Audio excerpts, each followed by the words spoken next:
Happy Monday, everyone! It's Monday, the 25th of March. New week.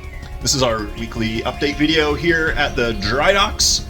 I'm Bob Martin, the RCSubGuy, and this is Logan. And we do RC submarines. And this whole week is going to be full of RC submarine awesomeness. We have a lot to do, lots of exciting things going on. Let's give you a preview about what's going to be happening.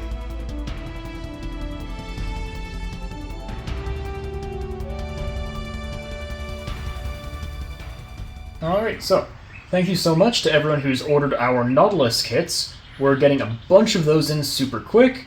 Super excited to send those out. We've got a few parts. We're going to be doing some test fits on those, but once we're ready, we're going to start producing our parts in a nice, quick, and orderly manner, and should look forward to getting those pretty quickly. Alright, what else do we have going on? Logan is going to be moving our big shark out. I think we decided on Bruce for the name in reference to Jaws, the fake shark from Jaws. Man, you can see how big that is compared to Logan. Yep. That is a big shark. I got the new batteries in, the new waterproof connectors, and all of that stuff. So that'll be going on this week. Programming radio to get shipped out. We're going to be doing an overview video on the big 80-inch Seaview, which had its debut on Saturday alongside the big Akula, which will also get a video done today, and Crockett back here, which will also get a video done today. So yeah, so much to do today. We're going to have to get started. 7 o'clock, still dark out, but it's nice. It's like 70 degrees. Supposed to be thunder showers today, but we're going to be working inside. It's looking all good.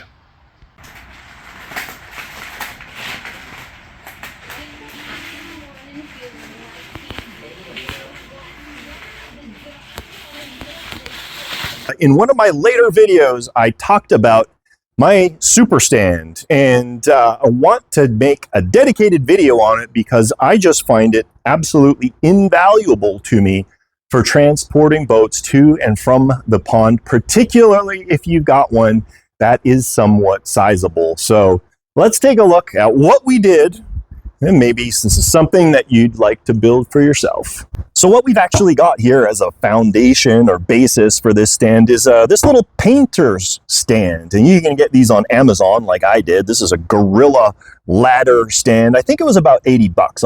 We did a few modifications to this.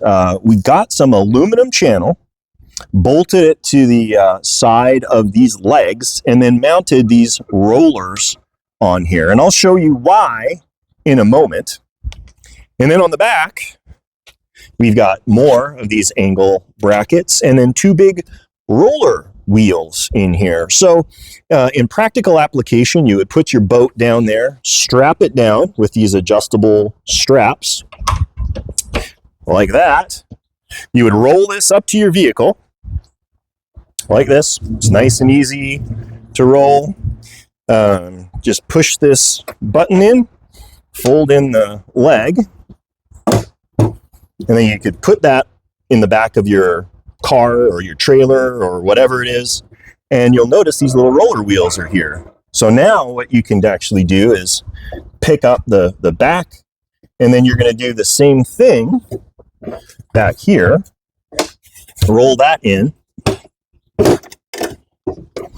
This is on the back, and you just lift it up, roll it forward, and it'll sit stable without moving in the back of your vehicle. This will hold, I think, something like 300 pounds or something crazy like that.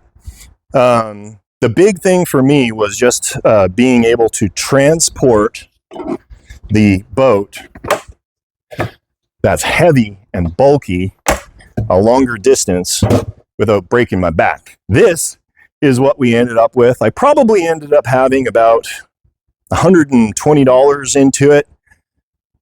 Well worth it in my estimation. If you're serious about going to and from the pond, if you got a big boat and you're always struggling with transport, I'd say this is probably something that you're going to want to look into. Got new cover for our workbench. I think it's pretty cool. This will be great until we drop a bolt. We can't figure out where the bolt is compared to like the brass keys, though. Well, that's true. Yeah, it doesn't help if you're trying to find a bolt or a nut that you dropped, but Still, it'll protect my table. So we are on to our first bona fide project of the day that isn't videos and shipping stuff out. Logan's got the interior for our new big 8.5 foot Seaview, which, you know, before you start going crazy with, we should actually test the fit and make sure that it's going to fit nice behind those windows. I think I measured it, so it should. Let's go, you know what, let's go grab that boat and we'll put it on here real quick and we'll just see. So we got it in there, and I really don't think you could get any better considering this interior was not designed for this boat. All of the girders line up perfectly with the supports here. So I think it's going to work. I think that's going to work really good. And it just slips right out through the flying sub bay. Ta-da! All right, this is Kurt's boat that we are going to be quickly modifying, getting all done, throwing in the boat, and just checking and making sure everything works. Couple of things that we need to do. This has already been removed, so you can see the tilting propeller in there. We're going to need to put the universal joint in there along with the intermediate drive shaft. That's going to go back to the cylinder. Get the hold down equipment, and these were all part of the conversion kit that I had manufactured. Get everything in there so that it's all working properly and all hooked up. And then you can see here, he put the LED light output on the forward side of the cylinder. The challenge with that is that if you want to take everything out, you undo this, you pull this, but everything's still connected to that. So it makes it a little awkward. So we're going to get rid of all of this and just put the LED connector on this side. So it's all self-contained, one unit, slides in and out, and then pop an equipment tray on there and call it good. So post-haste-ish, we'll get to working on this and see what we can do. In the meantime, Logan is airbrushing the floor for the Seaview. There you go. A very good morning. It's Tuesday, the 26th of March, and we here at the Dry Docks are really excited because we just got the prototype parts for a new kit in. I'm going to share it with you. For all of you guys who are fans of 007, you should find this interesting. Yes, if you are a die-hard Bond fan, you will recognize the iconic Wet Nelly Lotus submarine from The Spy Who Loved Me. This is a fully 3D printed kit in high definition, high strength resin. It is obviously of a significant size, and what you see here is what you'll get. We've got the main body here in two super awesome parts, basically top and bottom. They just lifts off like that. You got reinforcement buttresses on the inside to keep everything rigid. You can see alignment pins in there, top and bottom, to make sure that everything stays really well aligned. We got all of our shafts coming in. And there's a few different ways of doing this. If you're going to RC this, we got these really cool helical propellers here. And they'll go in the back, just like this. Let's take a look. They fit right inside, just like that. And shaft will run straight through the alignment bulkhead there, and then into the boat itself. And then we got these little rudders that go behind all four. And you can link all of these together really easily with a couple of little horns that come out, so all four rudders would work in tandem together. And then, of course, you've got your dive planes, the larger aft dive planes, and then the smaller forward dive planes. Whoops, I guess it goes something like that. This would be really easy to RC, I think. You know, if you were to grab something like this, you'd have your watertight box in there. You could put a couple of brushless motors either in the watertight compartment, and you could even run it this way if you wanted to. That's pretty cool. And then straight out to the motors. A couple of servos connecting all the dive planes together so they work in tandem. And I think this would be a really cool RC model. I'm excited to give it a try, actually. Last part, of course, is the little antenna for the top of the boat right there. And you can see just how well this works. Just literally drop it right on top, just like that, and it just fits just perfectly with barely a seam to be seen. So if you like what you see, check out the website. I'll have it up there as a product very shortly. I think it's going to be a really unique boat. If you're into Bond, you need to get this. Or if you just want one of the most unique RC submarines you'll find at the pond, this would be the way to go. So little progress on the Nautilus. Did away with the connector. I'm just going to leave it in here because it's making a nice plug. Clipped all that. Fused the outlet that he had for the antenna. So he had the antenna and the LED light output on this side, which means is tug of war between the two sides of the cylinder. So now everything is going to be pushed out this way.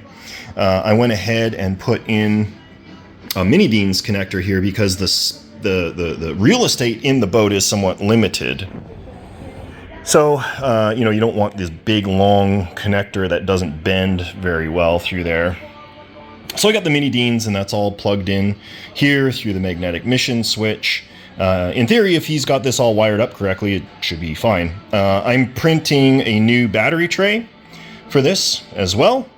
So that'll help organize things in the cylinder. I'm not going to touch this because that's still curing. We're going to move on to putting in the universal joint for our tilting propeller here. All right, here is the situation that we got going on in the stern of the boat. So this is the tilting prop assembly, which is actually nicely installed. It's working really good. It's got good throw. I might trim this off so it's not worried about that. And it's a little big. I don't know if I can grind that down a little bit. But the issue here is this area in here. Now you can see the prop tilts like this.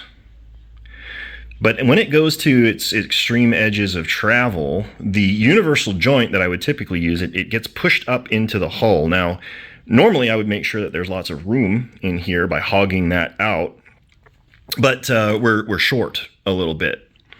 So we are having to go to plan B. And you can see I've got it ready right here. This is a piece of silicone tubing, and this is commonly used actually in surface boats a lot to substitute for universal joints. Works really well. Now you want to make sure you're using silicone and not you know, like polyurethane or something like that, because that stuff has a memory, whereas this stuff does not. This is nice and flexible. It'll last for a long time. Beauty of this, obviously, too, is easy to replace and swap out if you need to. So should work. That's what I'm going to end up doing. I'm going to cut a little piece of tubing, slip it over, get the drive shaft in there, and in theory, that should take care of this. All right, here is the setup. I made some little saddles in there for the cylinder to sit in. It just kind of nestles in, and like a dummy, I put this antenna hose right where the normal clip would go. That would hold everything in. So I did things a little differently. This would be actually a little easier. So you just drop it in place, and then Velcro it in, and that holds everything in nice and easy.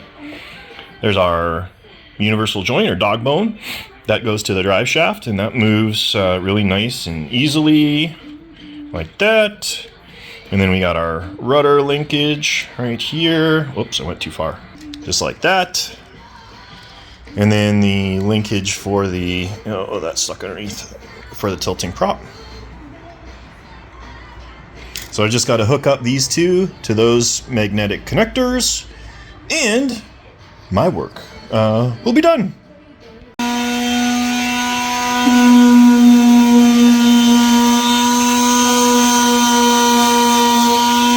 Well, got a lot done today.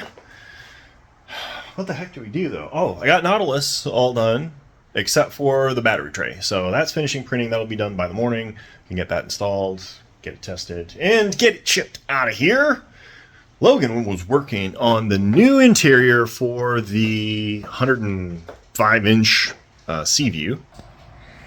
Coming along really good. Still just a few more details to paint out on the control panels on the side there, but that is looking pretty epic. His Kilo should be ready to go. Kind of forgot about this for a little while because we had so much other stuff going on. And then I got the big Type 7 in there. This was the same guy that built the Crockett, and I just did a super quick weathering job. I've been working on it for about an hour and a half. We did the upper and lower gray. So this is the unweathered side, and this is the weathered side. Got some rust streaks in there. So I think it's going to look pretty cool. We'll finish this thing up tomorrow. And then it's going to need to dry for a couple of days because I was using oils in here, and those take a little while to get all dried up to the point where you can wrap them without smearing them. This is interesting. So this chain broke off. It was attached up here at one time, but it's missing. I actually think it looks super cool hanging down on the side of the boat. I mean, I don't know. Maybe the new owner wants to try and repair it. Maybe not. I don't know. But regardless, for now, I think it looks neat. Just hanging there like a little bit of a dilapidated U-boat. So, got to paint the props too. I'm going to make those brassy, bronzy, goldy color. So the goal tomorrow is to finish up the Type 7, finish up the Nautilus. Logan should finish up the interior to the Seaview, and probably finish up his Kilo, which means that I can get back to Shark. Shark is the biggest priority. We have to get that thing finished up here. Should get a lot of progress this week. I should have all the parts that I need to get going on that. So, I'm going to wrap up here in the shop, head back inside, and start working on emails and correspondence and all that fun stuff. See you in the morning. It's Wednesday morning, and hard at work. Logan is back on the Seaview control bridge. Got to be getting close on that. Actually, let's take a closer look here. How's it going? Pretty good. Just finishing up some coloring on the side. I think maybe we should hit it with some matte clear when we're done. I don't know. We'll see. Figure out what we want to do. And the Type 7 weathering is all done. I just got to wait for this oil paint to dry a little bit. This was kind of a quick and dirty paint job. It took me, a couple of hours to do versus, a dozen hours to do that if you really wanted a super ultra realistic one. But I think it's turned out really good. It's like an 18-inch boat, as opposed to the 6-foot boat that we were talking about before with that Type 23. It's going to look really good. So this is going to go out to the garage to cure so we can make room for the Shark. So got some good news. Jason Butterfield is going to be coming into the shop here this morning. He's going to be helping us box up those new Nautilus kits which came in. So we're going to be spreading that out, double checking fitment and everything looks good. We're going to start shipping out the first of the kits. And by the way, those instructions for the assembly will be coming after we do our first build, which will probably be within the next 30 days. But people in the meantime will be able to get their kits, check them out, drool over them, or if they're adventurous, start building them out without any instructions. Up to you. In the meantime, working on this little Nautilus cylinder here, cleaned everything up, made it nice and tidy inside. Also did away with the monstrous huge 3300 LiPo battery, which should never have been included with the kit, and replaced it with the 1500 milliamp battery, which is more suitable for this little boat. I had to swap out the connection here to XT60. I wanted to talk about just real briefly here wires. Now you can see these are massive wires here. It's like 14 gauge wires or something like that. lots of tools online. Okay, check this out. You type in your current draw and the voltage, and I believe you also input the run of the wire, and it'll spit out the proper gauge of wire to use. This is ridiculous. This is unnecessary. All you're doing is making it more problematic to bend and connect and get everything set up properly in your watertight cylinder. So use the correct gauge of wire. On the flip side, don't use tiny wire, because you are going to run into problems there if you exceed the ratings for the wire. Super stupendous news. We got a nice smooth drivetrain going on here. We've got our tilting propeller thing going on, and we've got our rudder going on. So that could probably be tweaked, and actually this could probably be moved to the inside linkage to give a little more throw, but it's done. That's it. All ready to go. All right, just a general note about this boat for the new owner or the current owner and anybody working on a submarine. You want to make sure you keep everything clear of your drive line. These little set screws love to snag things. That's why I made this, so that the antenna hose gets pinched in this little channel, and then it goes up and then wraps up. You could even wrap it in the Velcro here to make it a little bit better or tidier. And then obviously with that brushless motor, you want to make sure you keep all of the wires clear so that it doesn't eat its way through and cause a nice short in the middle of the cylinder during operation. But other than that, this is a nice simple installation, and it should be tons of fun for Kurt when he gets his hands on it. And look, we've got a guest here at the dry docks. It's been a while. Yeah, it is. You've been keeping busy, I assume. Oh, you guys are kicking my butt with these cylinder orders, that's for sure. Awesome. So yeah, Jason's going to come help us out because we are swamped here. He's going to help out for a couple weeks or whatever it takes to get us back on our feet again. And he is checking out the first production kit for the new 48 scale Nautilus. So we're just doing fitment check, making sure everything goes together, and then we'll be starting to ship these things out. We got 5 here, 7 on the way, and I got to order 3 more. What do you think of the kit so far? I like them. Your first like 2 minutes of exposure to them. Oh yeah, I mean the rivets are perfect. Just trying to figure out what goes where, because it's been a while since I put one of these together. So yeah, and these are all different, obviously. But yeah, I just want to make sure all the scaling is good, the fitment is good. Yeah, I mean, look at that. Look at the quality of that. All the little tiny rivets, perfect. Yeah, all the little rungs and everything. But yeah, we'll dig deep into this, and then we'll queue it up for shipment. Man, am I excited about this new Nautilus kit. So this is the tilting propeller assembly. Just the mock-up. And oh, I can't do this one-handed. There we go. There's our tilting propeller assembly. This is all going to be nylon. This is all nylon, so it's going to be super high strength. And then this just slips in, gives you access not only for the initial construction, but after it's all assembled. Like, check out those seams. Once you get some paint on those, you'll never be able to see that. And like I said, you retain full access to the, that got pushed out, to the linkages for the tilting propeller. Now I will say, probably going to need to round out these little corners here to give you a little more throw for the propeller, but super excited about that. It's going to work out so good. All right, we're going to launch this sucker. See if we can get it in. This has been a long journey, hasn't it? Yeah, it's been really informative.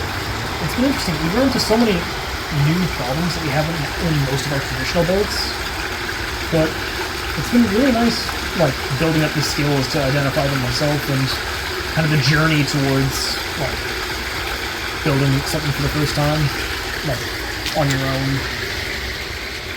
And now you've got an audience. We're hoping it doesn't have performance anxiety. All right, here we go. Now we're talking.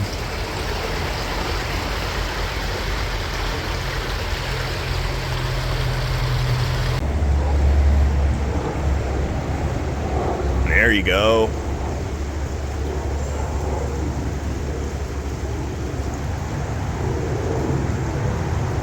Oh, bootlegger turn. Do you see that? Remind you of high school? Throw it in reverse, slam the brakes on, spin the wheel. All right, lots going on. Jason just left. He did an awesome job helping us get caught up. We got a bunch of Nautilus kits pre-picked and stuff. We got some stuff to order, so we can't start shipping them out yet.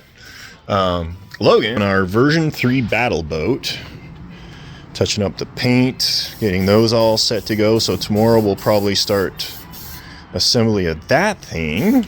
And I got a mess of work done on Shark. I'm so excited about this. And we have a name. We have a name, and I'm going to tell you why we have a name here in a second.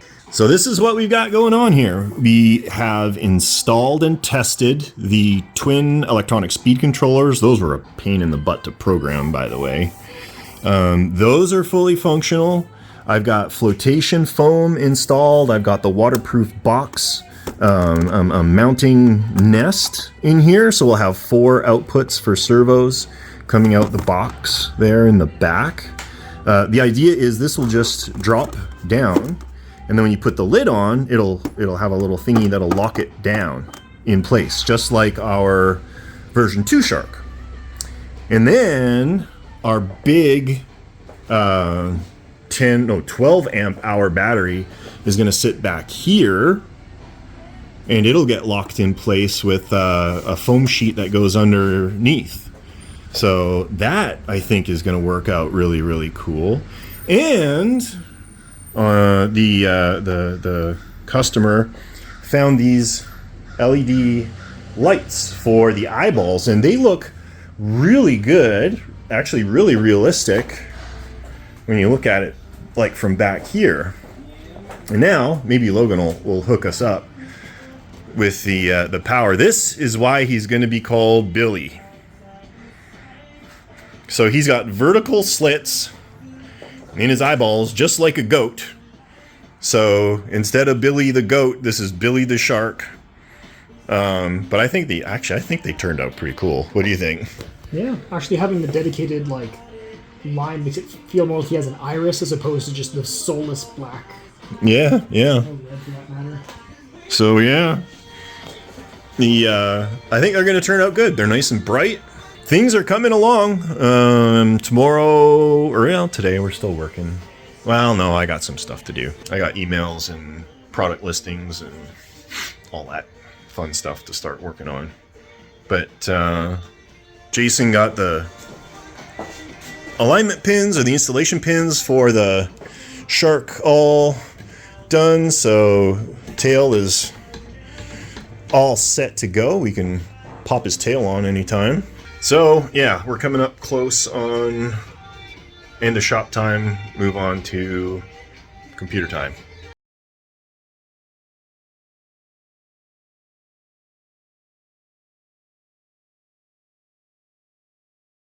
All right, good morning. It's Thursday morning, about 9:20 in the morning. It's going to be a beautiful day outside. We got Jason in, Logan's in.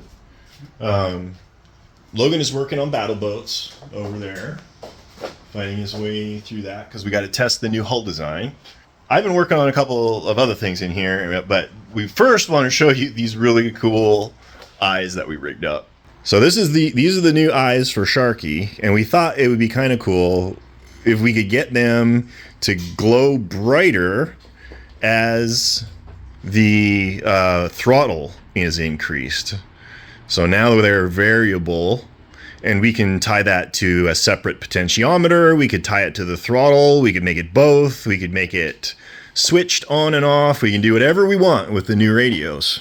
And then we got a couple of other things going on here. We got a smaller waterproof control box. That big one over there was it was way too big for everything that's going to be going in here.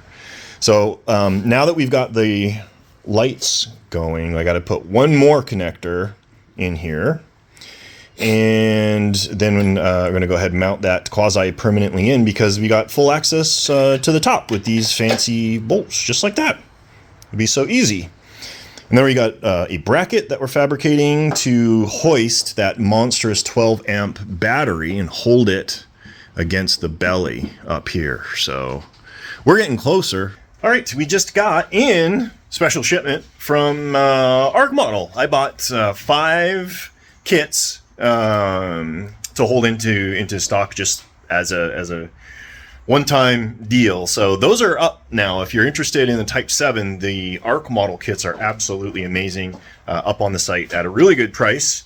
But what I also ended up kind of as part of this deal is the Arc Model watertight cylinder, static diving RCWTC.